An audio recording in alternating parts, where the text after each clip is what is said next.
Welcome to a very special, dare I say unprecedented episode of Uncanny Treks. In an episode a couple of weeks ago, there was some controversy, listeners. I thought Al Ewing's Mighty Avengers series was pretty good. Matt disagreed, and we had an intense argument over the rankings. So we wound up with Mighty Avengers by Al Ewing on our list at number 16, which is in between Suicide Squad, Get Joker, and Legend of the Blue Marvel, the comic that's very necessary to understand the two Al Ewing Mighty Avengers series. Then we had wound up with Avengers World near the bottom, not because it's terrible, just because it's not a very long list. It's only a 28-item list. But Avengers World was at number 24, right above Avengers AI and the 3 Gotham Knights runs that are the worst things we've read for the podcast so far.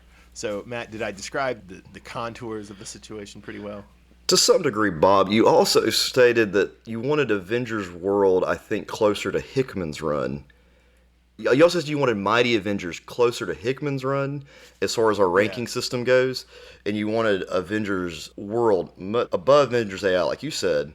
But there's this giant discrepancy between the two as well. That was my other issue. Does that make sense? Yeah. I don't want you leaving out this whole... Okay, so in the grand scheme of things too, Bob, you believe it's Hickman's Avengers, Mighty Avengers, Avengers World, Avengers AI. That's your ranking, correct? Basically, if it wasn't for you, I might have put Avengers AI above Avengers World. But that's a whole other issue. You felt strongly about that. I didn't feel strongly about that. So I left that where it is. We're going to have to get into the nitty-gritty of how we're ranking things because there's so many different ways to look at this and approach this. But I will say that I am still on board, Bob, that I think Avengers World is better than Mighty Avengers. I'm not saying Mighty Avengers is bad. No one's saying that. No one's saying these comics are necessarily bad. And I want to make that very clear from the get-go. I suggest you read both. Closer to saying Avengers World is bad, but I'm not there yet. Maybe after this podcast, after my arguments, maybe you will. I preferred Avengers World over Mighty Avengers, and you got your reasons, I've got mine, so let's go into it. I wasn't super satisfied with my defense of Mighty Avengers being better than Avengers World on the last episode, so I decided to write out a more developed set of reasons. To begin with, Matt, I came up with 2 things where I think we can agree that Mighty Avengers, and again, listeners, we're talking about the 2 Al Ewing series in Mighty Avengers. That's Mighty Avengers and Captain America and the Mighty Avengers. We're going to call it all Mighty Avengers. Then we're talking about the Nick Spencer, mostly Nick Spencer, also Frank Barbieri and John Hickman, written Avengers World. Fortunately, there's only one comic called Avengers World. It makes things less confusing, right? So we're comparing Avengers World went 21 issues, and it got collected over 4 trades. If you want to listen to our episode about it, you can go back and listen to our episode about it. We're comparing that to 23 issues of Mighty Avengers over 2 series and 5 trades. I think we wound up doing 2 or 3 episodes on Mighty Avengers. You can go back and listen to that. The 2 ways I think they're comparable, both have Axis tie-ins where they have Axis Scarlet Witch, and they both use Axis Scarlet Witch pretty well. We both admitted in the course of our coverage of the show that both shows have both series have some humor that doesn't land. Some of Nick Spencer's humor in Avengers World and some of Al Ewing's humor in Mighty Avengers doesn't land. Would you agree with those 2 comparisons? Those are 2 points I would definitely agree with. Okay, they both have a little bit of cringe humor. Wouldn't you ultimately agree that Mighty Avengers is funnier than Avengers World? Definitely Nick Spencer, I think in general, is funnier than Ewing. Superior Foes of Spider-Man by Nick Spencer, way funnier than Mighty Avengers. But Avengers World wasn't very funny. Not a lot of the humor landed in it, whereas a fair percentage of the humor landed in Mighty Avengers. Here's where, Bob, we're going to start with an argument. When you say humor, yes, I agree. Mighty Avengers was funnier. But to your point, why does that make it better on the scale? Because both are trying to be funny, and one succeeds at being funny, and one doesn't. But I don't feel like Avengers World was meant to be funny at any point. It's a team book. The whole thing with Hulk smash millennials. Those are just random jokes. There was a lot more humor set up in Mighty Avengers because it was a smaller book with characters that you were more vested in because it was a smaller scale. Whereas you're looking at Avengers World, you don't have time to have these jokes you're trying to do. That's not the point.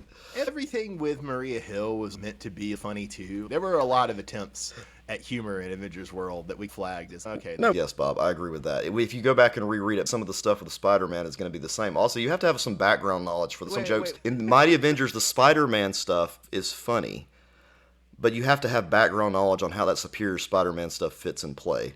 Don't you agree? Wait, you're saying you need background knowledge on a superhero comic? Yeah, Bob, you have to activate that background knowledge. You need the same thing for Avengers World, but you don't need it to get the jokes in Avengers World because it's not meant to be fun. The book in itself is not meant to be humorous. I will give your point, Bob. Nick Spencer's Superior Foes of Spidey is funny, but it's meant as a comedy book. Mighty Avengers is not meant as a comedy book. It's just better at being funny than Avengers World. Yes, Mighty Avengers is funnier than Avengers World. But neither are humor books necessarily. Neither are humor books, right? They're not supposed to be this funny. That's not a big piece of it. So when looking at how we're ranking it, why does that matter? It matters because it's generally better to be funny than not be funny. It's like our podcast, Bob. It's like you're trying to compare Brooklyn 911 to The Wire. No, that's an absurd comparison. Avengers World and Mighty Avengers are two different genres in a sense. No, they're not. They're both superhero comics that have humor in them. Brooklyn Nine-Nine is a comedy. The Wire is a drama.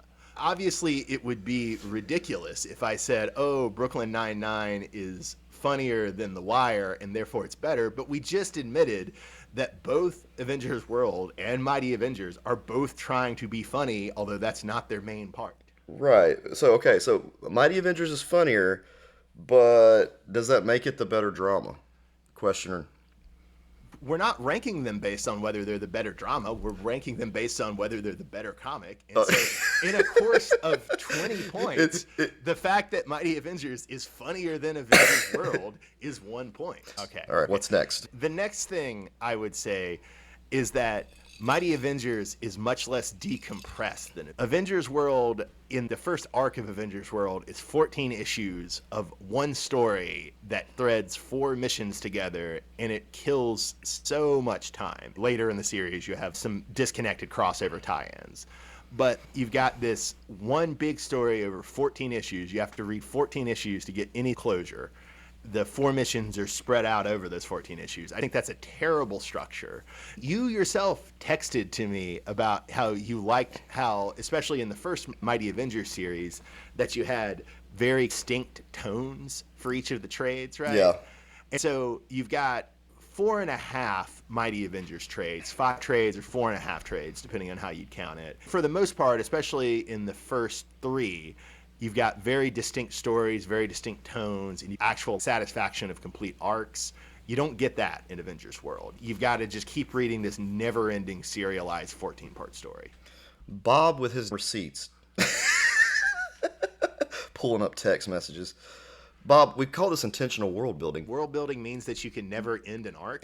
Bob, think about how many things had to be introduced in Avengers World for it to work. To build that infrastructure that it's an Avengers world. There's other teams of Avengers all over the place. You've got these global Avengers cells. You've got the blowback. Yeah, you got the blowback from those. The threats continue to escalate. There's lots going on there. So you'll grant me that, at least in theory, Mighty Avengers has better arc structure and arc identity, whereas Avengers World is trying to get off some global aesthetic and just goes. It's much more large scale than Mighty Avengers. I don't know that it's that much more wide scale. You've got Avengers everywhere, all over the world. That's the name of the book. You've got Avengers in 4 different locations. It's not as global as it seems. And I also think you do have a lot of fun global stuff in Mighty Avengers. You have Blue Marvel going to Germany, and you see all of his worldwide adventures. Now, granted, that stuff is not dwelt on nearly as much as the global stuff in Avengers World is. But Mighty Avengers signals a larger history of superheroes and a larger world of superheroes without getting bogged down in it in the way that Avengers World does. If I were reading Hickman at the time, I would have wanted to know more about some of the characters explored in Avengers World. You were talking about, Avengers World is trying to show us the whole world. Right. So Mighty Avengers gives us a new team and it's got 10 Avengers in it. Do you want to read off our Mighty Avenger roster, Matt? Yes, Bob. We've got Luke Cage, we've got Superior Spider-Man, and also the Peter Parker Spider-Man in the second one. She-Hulk, Blade, Captain Falcon, Auntie Monica, Monica Rambeau, Kalu, Blue Marvel, Young Power Man, and White Tiger. I would argue that Mighty Avengers gives all 10 of these characters pretty distinct identities, pretty distinct personalities, pretty different things to do. I would also say in some ways that's maybe a little easier because most of them are already established, especially your Spider-Man, your Blade, and your She-Hulk, and your Falcon. But especially in the case of Auntie Monica, Spectrum, and Kalu, Mighty Avengers makes them a lot more usable for future writers. Does that make sense? It does, yes. I would also say that it makes Blue Marvel more usable for future writers, but you disagree. They're pretty similar, but you like the portrayal in the Legend of the Blue Marvel miniseries right before this a little better than Blue Marvel in Mighty Avengers. Is that right? All right, yes. In comparison here, Bob, you're looking at Hyperion compared to Blue Marvel. I think it makes Blue Marvel more usable. You don't. That's fine. It does definitely make Blue Marvel's children usable, right? The children aren't really a thing in the miniseries. It fleshes them out and gives them a place in Blue Marvel's world and the Marvel world. Because I really wanted to know more about Dr. Positron, Bob. Hey, man, Dr. Positron is a stupid name, but it's an interesting character. And his son, who hangs out, is the dude from Watchmen, whatever his name is. The guy who hangs out in the neutral. The neutral zone guy. He's in there, the other son. Then you've got his daughter, who is in charge of... That's in the Ultimates. Oh, that's in Ultimates, yeah. Blue Marvel's kids all really succeeded in life. They're all super scientists. I guess that government buyout worked out. Of course, Matt, if you're a cynic, you might say that being trapped in the neutral zone is maybe not succeeding. But well, he put himself there. In contrast, Avengers World was marketed as a spin-off book of the Hickman Avengers, right? So you needed those characters. In the Hickman book, you have almost 30 Avengers. Did you learn anything about any of Hickman's Avengers in Avengers World that you didn't already know from the Hickman run? I don't think you did. I did, Bob. I learned that Hyperion, he loves children. You already knew that from the Hickman run. You got to explore his work with Thor. That was awesome. I had no issues with that. That was also fairly well covered in the Hickman run. How about Smasher having a kid with Cannonball? That is one thing you can say, that the Avengers World, and I'm mostly objecting to the Nick Spencer part of Avengers World. Down now, huh? We only like a certain part of it. We ranked the whole thing. So I gave Avengers World credit for Scarlet Witch. That's not in the Spencer part. Okay, another thing, Bob. I know that Shang-Chi barely said anything in the whole thing, but my understanding of how he works is so much better in Avengers World as a character. I think that helped me with him. I see what you're saying there. I somewhat disagree. I didn't love the way Shang-Chi was used in Avengers World, but that's maybe more an aesthetic thing. I grant you that it did give Shang-Chi more, and it did fill in things that Hickman didn't have time to do for the Smasher and the Cannonball romance. I totally disagree about Hyperion. I think everything that's established about Hyperion is already established in Hickman's run. I don't think Avengers World really adds much to that. My other kind of beef here, Matt, is doesn't really develop these 30 characters, especially the 30 characters who didn't get a lot of spotlight in the Hickman run for understandable reasons because it was so big. But what does it do? Instead of developing those 30 characters, it adds 3 more teams of new characters. 3 more teams, Matt. And then it also adds a 4th team because at the end it becomes a book about the Cabal. Let's go back to the 3 more teams, Bob. Each team had some significance and had some characters that we already knew. Like not. I think every other character on the Eurotrash Avengers is new. I think every character on the Chinese Avengers is new. I think we already sort of knew those Avengers next, or next Avengers. I've already forgotten which they are, because the Avengers Next and the Next Avengers are 2 different teams, folks. You had 30 characters, but it's a team book, Bob. You don't have 30 characters. You have more like 60. Oh, I know. You have 30 characters from Hickman, and then you have these 3 or 4 other teams. But did we really need to know any much more about them other than that they did exist and that they're trying to produce this? They're trying to make this large-scale team across the world. At least they're there. Marvel was shooting for spinoffs at this point. But they never got the spinoffs because the Chinese Avengers and the Eurotrash Avengers are not very good. You have to introduce them, Bob. Which the book failed to do. Granted, this is arguing for the book we don't have, but Don't you think it would have worked better if instead of having one massive story for 14 issues, you're okay, here's a 5-issue arc where some of the Hickman Avengers team up with the Eurotrash Avengers? That would have been a little easier to digest. Granted, I don't think that it was done that poorly in this. You dislike having the 14-issue arc with 3 battles across. That bothers you, but they were broken up in a way to where you focused on one team at a time, then it all comes together at the end. Granted, in a way, I'm just throwing all kinds of objections to it, but it made me more sore because it was broken up so much that it was hard to keep track of, okay, where was this story 5 issues ago? Oh yeah, and Mighty Avengers is so much easier, Bob, with all the crossovers. Let me make one other cheat point. Let's go to the crossovers. My other cheat point is you compared the end of this 14-issue Avengers World arc to the end of Justice League Unlimited. And while I know Justice League Unlimited is a good show and you like it, I also know you hate the end of Justice League. Literal last scene of Justice League Unlimited. That is the pettiest point ever. But it's the same as this. They're not running at the screen, Bob. It's so cheesy. The splash page of the 60 characters is as cheesy as the characters running at the screen at the end of Justice League Unlimited. I don't see that. Listeners, if you've never seen the last scene of Justice League Unlimited, go YouTube it right now and you can understand what I'm saying here and why Bob's point is dumb. I'm not going any further. I'm not saying any more than that. Also, make the comparison to Justice League Unlimited. Did Justice League Unlimited regularly feature the whole Justice League Unlimited? It didn't, but it would have been badass. Yeah, it would have been chaotic and confusing. They focused on 2 to 5 characters, and if Avengers World had done something like that, it would have been a better book for it. I'm pretty sure that the last couple of episodes of Justice Unlimited, it was a pretty big scale story arc. I'm pretty sure most of the characters in that one. That's true. Yeah, I get that. And also, that's a whole different medium on TV. There were 3 seasons of build-up before you put all these characters on the screen, or really 5 seasons if you count the original Justice League. Bob, we're compared to JLU, but what if we looked at Young Justice? If you looked at Young Justice, you would see a similar pattern of Young Justice did tell an overarching story like Avengers World and JLU, but it did a good job of having discrete episodes that finished out in the episode and advanced the plot and focused on only a couple of characters usually. I'm trying to think back to which season specifically had way too many characters. Season 3. Yes, I am. Season. Yes. You're right, because you have the Infinity Inc. and the Outsiders, Yeah. the old team and the new team. But that's still only 4 teams of probably, 30 characters at most, as compared to the nearly 60 characters in Avengers World. How do we rank the seasons? Season 3 was the worst, probably. That does not support my argument at all. I might be misremembering, but I think we probably thought it was 2-1-4-3. That's correct. 2 was the best season. 4 is really experimental, right? 4 is super separate arcs, which in a way it might almost sound like I'm recommending this too.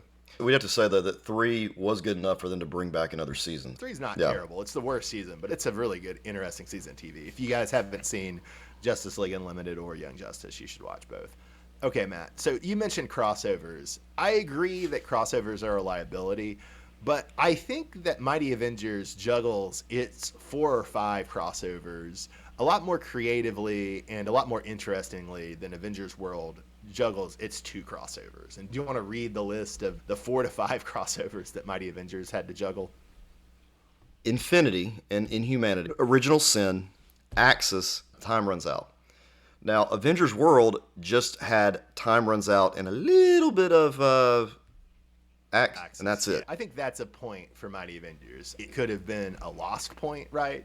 Because they had to deal with all these crossovers. But the way you had the Mighty Avengers be critical of both the Cap's Avengers and Iron Man's Avengers and Time Runs Out was good. The way they had the Mighty Avengers versus a couple members of the Black Order in Infinity was good. I seem to recall that you thought you might even want to read Original Sin and Axis because you enjoyed the mighty crossovers of those so much. I wanted to know what was going on in Axis, and I only made it halfway through the trade of Axis. That's not a very good point. It wasn't so much I thought it was so good. It was more of I need to know what's going on and how we got to this point, especially when the world is coming to an end with Time Runs Out, which Avengers World keeps in the back of its mind the whole time.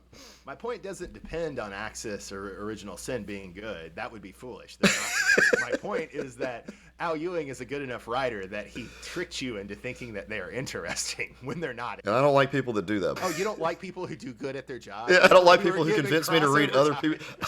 I don't like people who convince me to read shitty comics, Bob. That's what it is.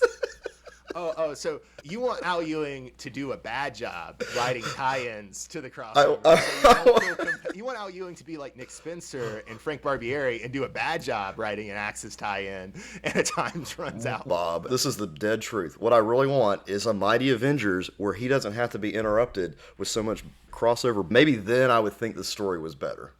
I still think he does a great job, given the fact that he's writing a book in the 2010s at Marvel, so has to deal with crossover. As a writer, Bob, I get your point. I get it. But I prefer Avengers World because I don't feel like it's constantly interrupted by random crises that have nothing to do with the main plot.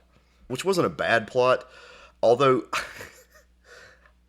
I'm not going to lie, I really did roll my eyes big time when we found out that Blade was on the original Mighty Avengers, and they happen to have the same damn name. That was when I did a little bit of a gag for this whole comic.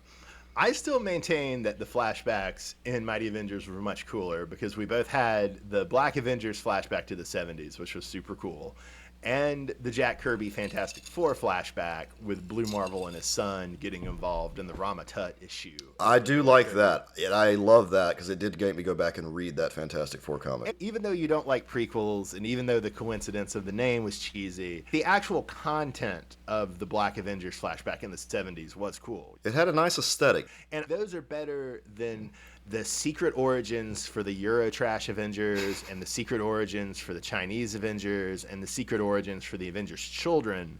And we get a whole issue of those for each of those, Matt, in Avengers World. And I much, much prefer the Jack Kirby and the 1970s blaxploitation flashbacks in Mighty Avengers. It's a completely different aesthetic, though, Bob. And you enjoyed it more so because you have always appreciated the blaxploitation stuff. Doing superhero adventures in the past is cooler than, oh, here's 6 bland characters. Here are secret origins for them. I will give you credit here, Bob. All the stuff from the 70s looks awesome. Another point that we've somewhat already made, but I will emphasize, is Mighty Avengers does have to milk Spider-Man because it is the 2010s and you gotta milk Spider-Man. But it actually does use both Superior Spider-Man and Amazing Spider-Man hilariously. It uses them so well that a couple pages from these series are memes that you still see about Spider-Man on the internet without context.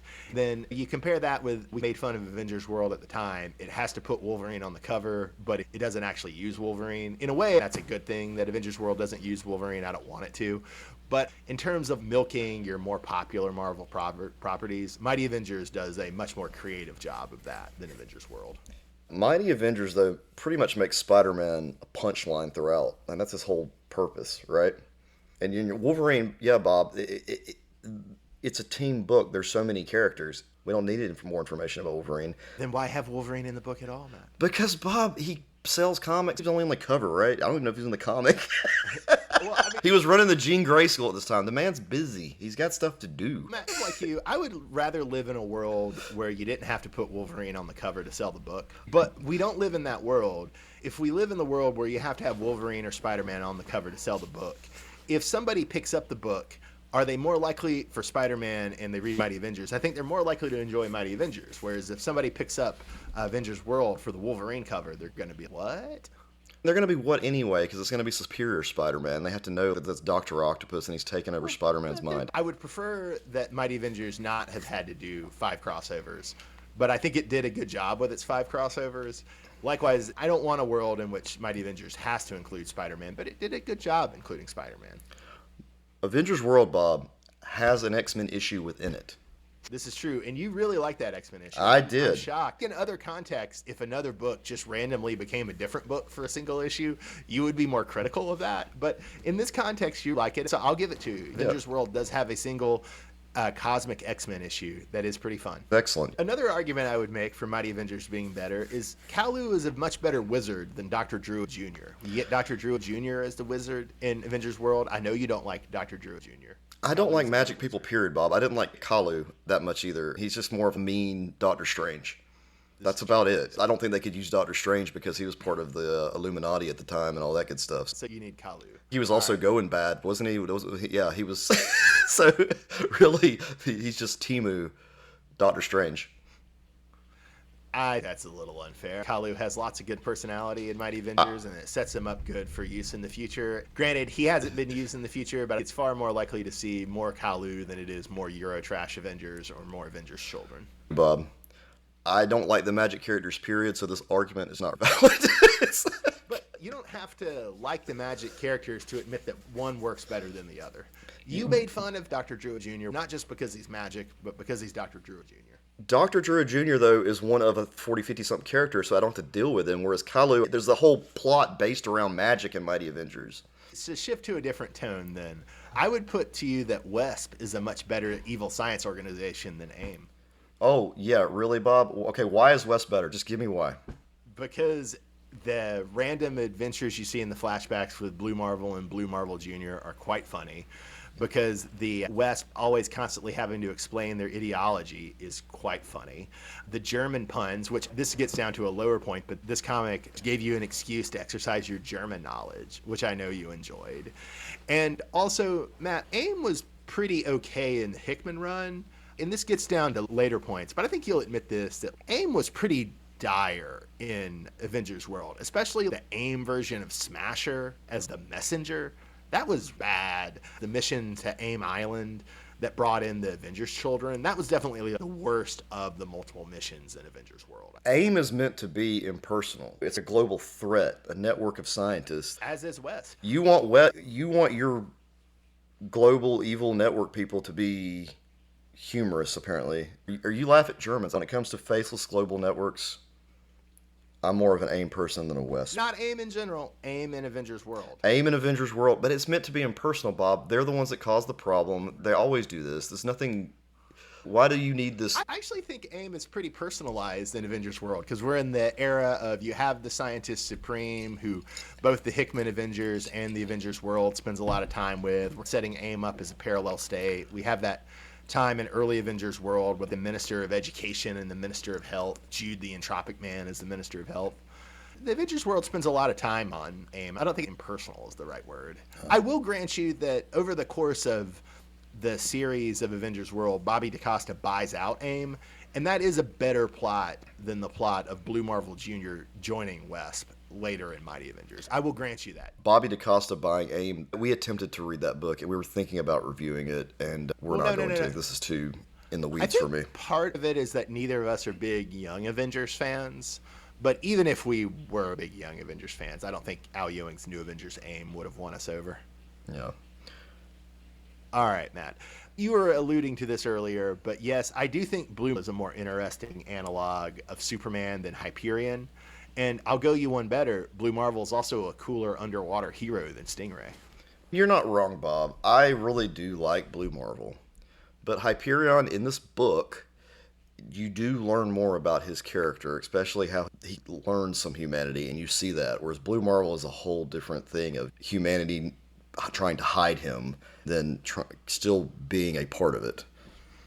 I still think most of that Hyperion character development is accomplished at the Hickman Avengers, but maybe I'm jumbling them in my head. They did touch on some of this in Hickman, but then they ran with it in Avengers World.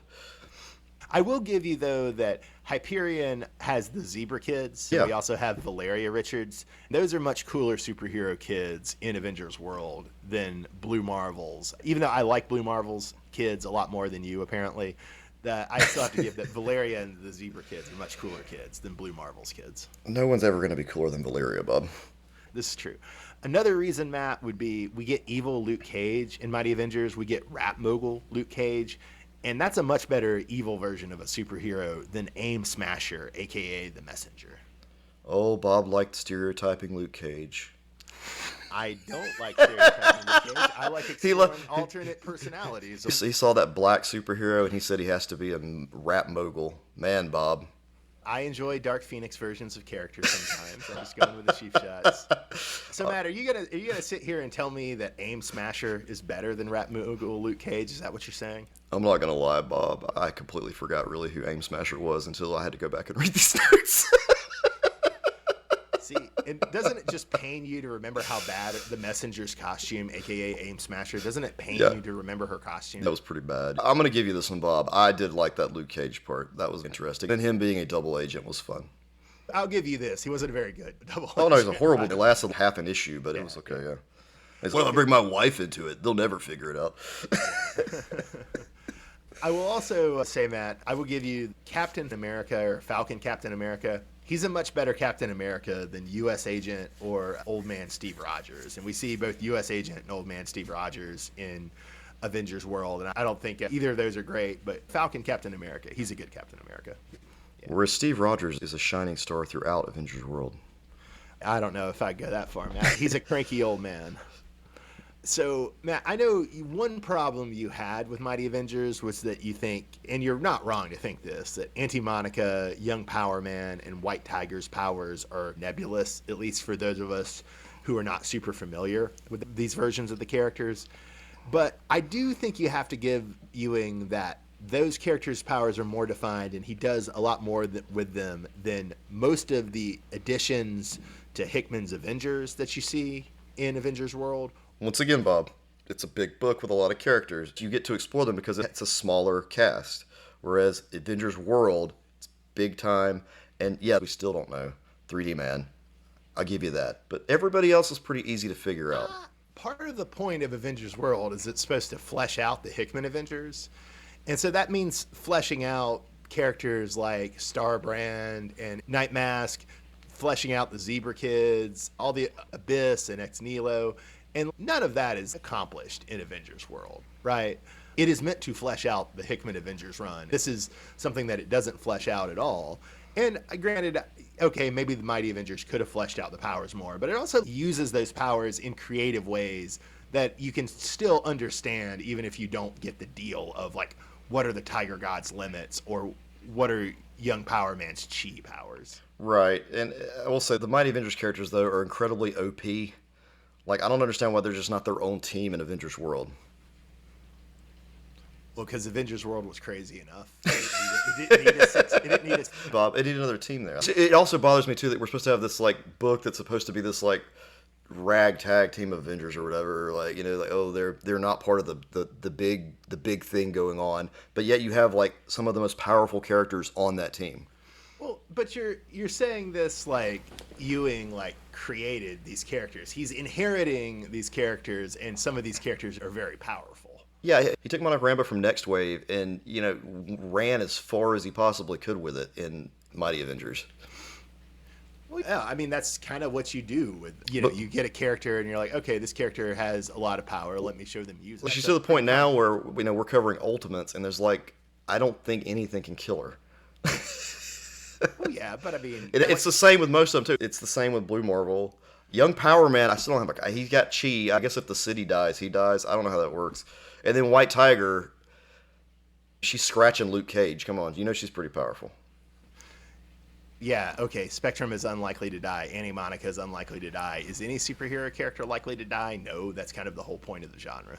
Yeah, that's true. But see, that's the thing. When you have these smaller level things, you would think there'd be some risk in the actions they're taking. But really, I never really feel like... So what you're saying is that Mighty Avengers needed 3 other teams of the international heroes and future children versions of the Mighty Avengers. So you just didn't spend any time on anybody. And so these pressing questions about power levels don't come up. Yeah, you get cool designs and cool new people. And it does feel a lot more like earth-shattering than what happens in Mighty Avengers. I want a room full of action figures that I can't really focus on. Yeah. I just look at all 60 of them as opposed to a nice little tight collection of 10 action figures. Well, Bob, when I think of Avengers, that's what I think of.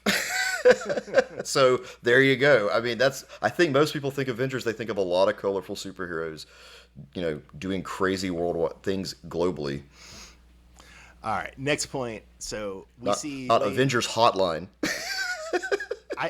We'll get to that. So next point, we see Blade sword fight with ninja were-snakes and ninja were-roosters. And that's way cooler sword action than anything you see with Black Knight or Swordswoman in Avengers World. Yeah, you win that, Bob. Thank you. I'm just not even going to argue with that one. It's true. You're not going to get better than Blade taking out some dude that looks like a chicken. Or snake people where somehow they're drawn where we're not even sure if they have legs or not, but they are upright. Very well done. The next point would, yeah, I already said half of this, but Mighty Avengers gave you more occasion to practice your German, but it also gave you more occasion to practice your Marvel Snap knowledge. Yeah, but that's just because they haven't released all the cool characters from Hickman's run, Bob, that he introduced. I'm sure Yeah, there'll be man. a Hyperion card soon. The Avengers Children and the Eurotrash Avengers expansions on Marvel Snap are coming any day now, They'll be I'm there, sure. Bob. And when they do, I'm going to send you a text message with all of them, and you're going to be like, aha, because they're running out of characters. All right. So you made the point that the Mighty Avengers work for a charity hotline, and that's kind of lame. And I agree with you that that's kind of lame. But I still think that it's better to work for the Mighty Avengers charity hotline than Shield or Spear or the European Union. I don't know. See, I kind of like the idea that you have Shield and Spear on opposite sides of the world. I thought that was a really cool idea. I'm not gonna. I mean, I know there's not much more argument there. I appreciate you though admitting that the hotline thing was pretty dumb. I think it could have been cut completely, and the book wouldn't change. Yeah. Well, and I would say the reason I don't like Spear or the EU being like Shield equivalents is I feel like the Marvel Universe is already way too saturated in Shield organizations. You've got your sword, you've got the supernatural one that I can't remember, spell maybe, or wand. Yeah. You've got so many of these already. I don't want any more. And see, I'm okay with them. That's just really a matter of opinion. But like, yeah, All right. I would say that Mighty Avengers has funnier captions than Avengers World. when you say captions, you mean just the way Like it's.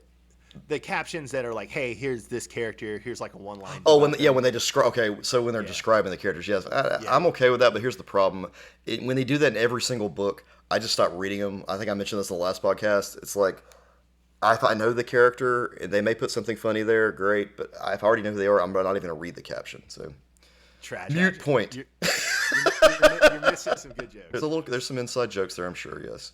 All right, Matt. In Mighty Avengers, there is no Phil Coulson and there is no multiverse. See, I have no problem with Phil Coulson. Apparently, you do. I didn't even realize he was a comic character until we started reading these because I just figured he was for the movies. Yeah, he was movies first, and then they. Okay, I'm so pretty sure. yeah, and then the multiverse, Bob. I've never had a problem with the multiverse. I kind of enjoy multiverses. Your potential offset point here, Matt, is there's no Doctor Doom or there's no Elsa Bloodstone in Mighty Avengers, and that's fair. That is a sad lack that Mighty Avengers doesn't have Doctor Doom or Elsa Bloodstone. Because once again, this is a book taking place in like the boroughs of New York. This is a world. We have Doctor Doom here. They go to Germany. They go to the neutral zone. We they have go to Elsa Egypt. Bloodstone. Another point I would make, Matt, is that Mighty Avengers sets up an even better Avengers book, The Ultimates. And then what does Avengers World set up? Oh, it sets up Ant-Man. Oh, but Bob, I really need to know about that Ant-Man getting taller. Come on. Oh, man. And then It's really important. My last point, Matt, is that Mighty Avengers has one. It does not have 3 different writers in 5 different combinations. So I think one writer generally better than 3 writer in 5 combinations. For a counterpoint, you can make here. Yes, Matt, all 3 Avengers World artists are better than Greg Land, who's the artist on the first Mighty Avengers book. I would give you that. Okay, Bob. Well, you've made valid points. I appreciate how deep we've had to go into this. At least you've gone deeper than I have, but however,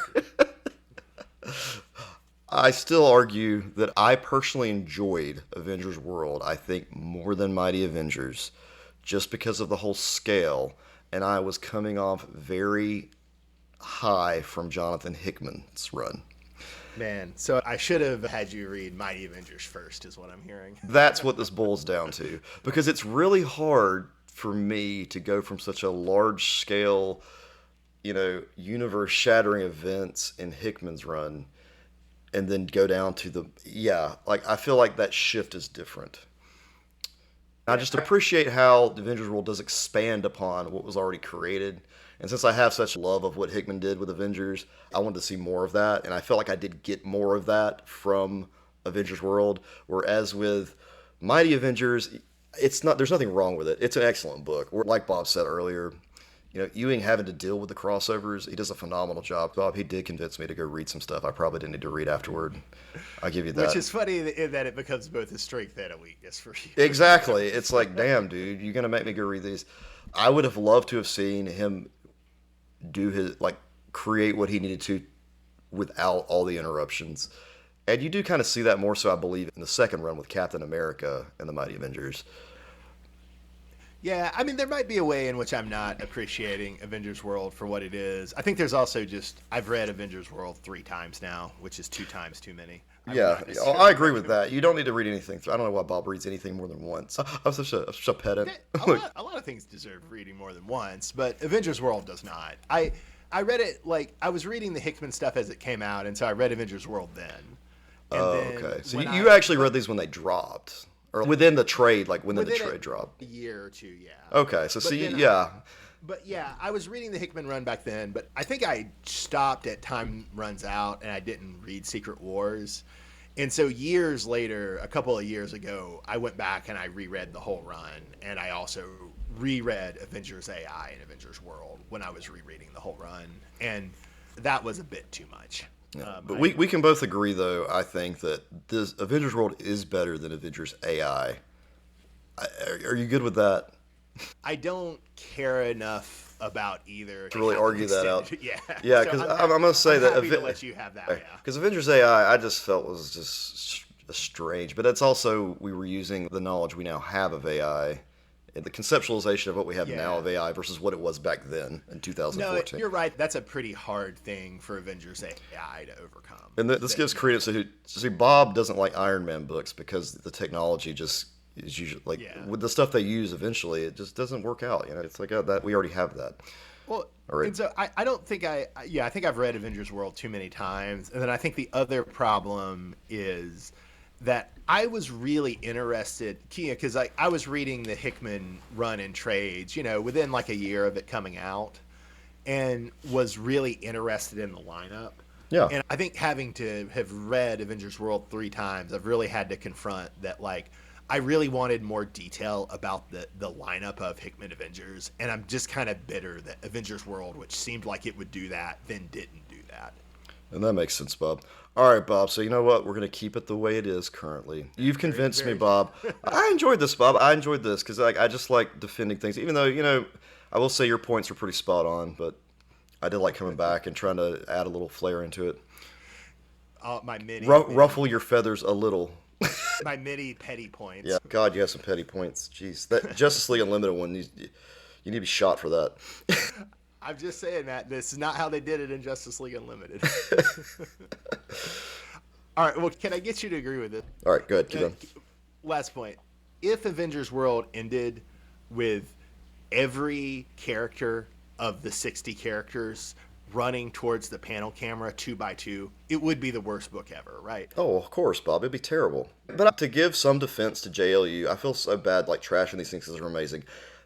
I understand why they did it that way because it was more of a send-off to that entire universe at that point. Like the whole... That makes sense. Yeah, and it was more of like, oh, look at all the things we've done, we've created, all this. And then the last 3 you get coming running down are, Batman, Superman, and Wonder Woman, the Trinity. That I understood why they did it. It just... Yeah. Wasn't for me. I actually don't even hate that ending at all. I don't love it, but I don't feel strong feelings about it either way. I just really don't want to see it with these characters from Avengers World. That's all. It reminds me of like Batman Forever and Batman and Robin at the end when they're running in front of the bat signal. Like same feel in JLI. Yeah. Running into tomorrow. Yes. All right, Matt. Well, this has been fun to relitigate Mighty Avengers and Avengers World. I'm glad I maybe convinced you into leaving it where it is. And we are going to continue our coverage of some of the Al Ewing Avengers. Not all, but some. So stick with us on Uncanny Treks, and have a good night, everyone. Thanks for listening.